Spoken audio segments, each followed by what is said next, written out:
Bonjour, je m'appelle Manon Charlebois. Aujourd'hui, j'ai envie de vous expliquer mon parcours et mes motivations derrière la création de secours en ligne. Aussi loin que je me rappelle, j'ai toujours voulu être au service des autres, ce qui fait qu'après mes études en droit à l'Université de Sherbrooke, je me suis inscrite pour mes études médicales à l'Université de Montréal. J'ai fait aussi à Montréal, j'ai fait ma résidence en gynéco-obstétrique et je l'ai déjà complétée depuis plus de 15 ans. Quand j'ai eu terminé ma résidence, je suis déménagée en région éloignée où j'ai pratiqué de nombreuses années. Les premières années, là, je me suis vraiment plongée dans ma pratique. J'avais repris la pratique d'un collègue qui est parti en retraite. Donc, on était très occupés. J'ai fait beaucoup d'hospitalisation, de garde hospitalière, de de salles d'accouchement. Je voyais beaucoup de patientes et tout ça avec mes 4 jeunes enfants. Après quelques années à ce rythme-là, j'avais l'impression qu'il me manquait quelque chose. J'avais l'impression, qu'il me manquait des outils dans ma propre pratique, vraiment pour aller plus loin.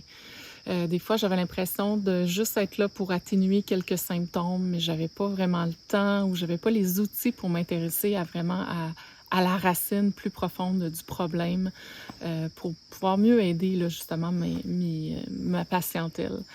Donc, j'ai découvert qu'il se donnait un cours à ce moment-là en association avec la faculté de médecine de l'Université Harvard, qui était une introduction à l'acupuncture médicale. Donc, je me suis inscrite et j'ai découvert là une famille avec des gens qui me ressemblaient, qui cherchaient qui se posaient les mêmes questions que moi, qui cherchaient les mêmes réponses en fait. Donc, après avoir fait ce cours-là, j'ai continué à faire des cours avancés avec ce même groupe et c'est là qu'on m'a offert d'être une de leurs instructrices finalement pour le cours et je le fais avec passion là, depuis 2017.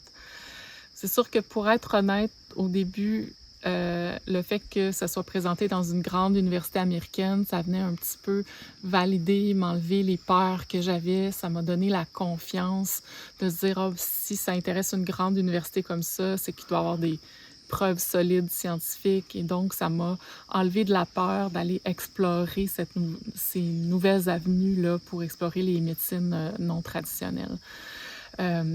Après, ce que j'ai fait, c'est que j'ai continué à me former. Je suis allée à l'université, McMaster et là, à ma grande surprise, j'ai rencontré plein de professionnels de la santé qui étaient soit physiothérapeutes, soit des chiros, des kinésios, qui intégraient déjà, dans leur, approche conventionnelle des approches, complémentaires.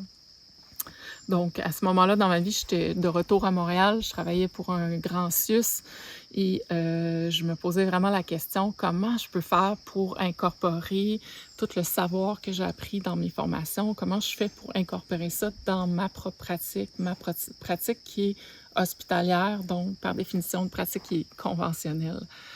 Donc, j'ai commencé petit, je me suis libérée du temps, j'ai commencé à traiter mes propres patients. On m'a référé des patients, certaines spécialités m'envoyaient, des références et ça m'a permis de voir des gens qui avaient de la douleur, mais aussi de traiter des cicatrices, de traiter des problèmes plus, émotionnels.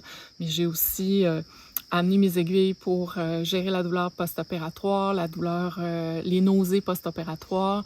Puis aussi en clinique externe, j'utilisais certaines techniques pour justement diminuer la douleur chez certaines de mes patientes chez qui je devais faire une procédure. Donc, après toutes ces années de rencontres, de formation, d'expériences cliniques, j'ai décidé de créer un cours en ligne pour pouvoir partager mes connaissances avec vous. Hem, donc le premier cours, ça va être vraiment un cours qui est plus en introduction parce que je pense que c'est important d'aller comprendre un peu le cadre légal, mais aussi qu'est-ce qui est de la science, qu'est-ce qui est de la pseudoscience.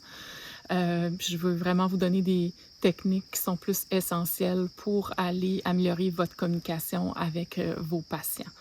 Donc si ça vous parle, si ça vous intéresse, vous pouvez vous inscrire à mon infolettre et je vous garderai au courant, des prochains développements. Je vous remercie.